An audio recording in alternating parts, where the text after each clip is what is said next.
인도하시는 대로 가면 걱정할 것이 없다고 생각합니다. 그런데 종종 아무리 생각해도 하나님의 길을 이해할 수 없을 때를 만납니다. 예수님도 그랬습니다. 마리아의 맏아들로 평범하게 살던 예수님께서 30살에 하나님의 일을 감당하라는 부르심을 받습니다.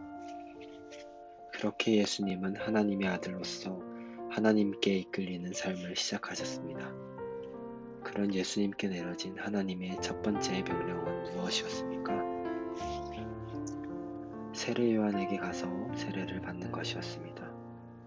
예수님은 죄가 없는 하나님의 아들이었습니다. 그런데 무죄한 예수님께서 왜 세례 요한이 베푸는 회개의 세례를 받아야 했을까요? 예수님께서 세례를 받겠다고 하시자 예수님을 알아본 세례 요한이 묻습니다. 제가 선생님께 세례를 받아야 마땅한데 어떻게 선생님께서 저에게 오셨습니까?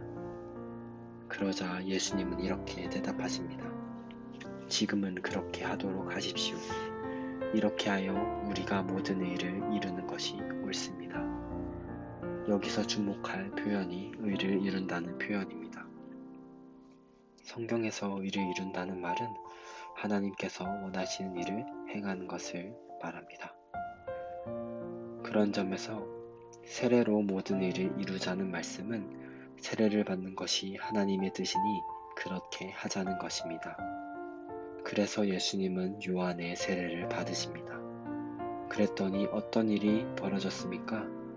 호련히 하늘이 열리고 성령이 비둘기같이 내려왔습니다. 이날부터 성령과 함께하는 예수님의 사역이 시작되었습니다. 어떻게 인도하실지 몰라도 일단 믿고 순종하자 성령이 이끄시는 삶이 된 것입니다. 우리는 늘 하나님께 인도해 달라고 기도합니다. 또 지혜와 능력을 달라고 기도합니다.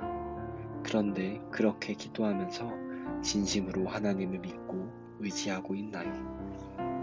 능력 주실 것을 기대하며 하나님께 전적으로 순종하고 있나요?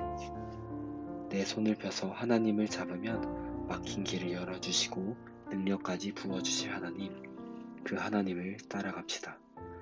우리 안에 부어주시는 성령과 함께 새로운 인생이 시작될 것입니다.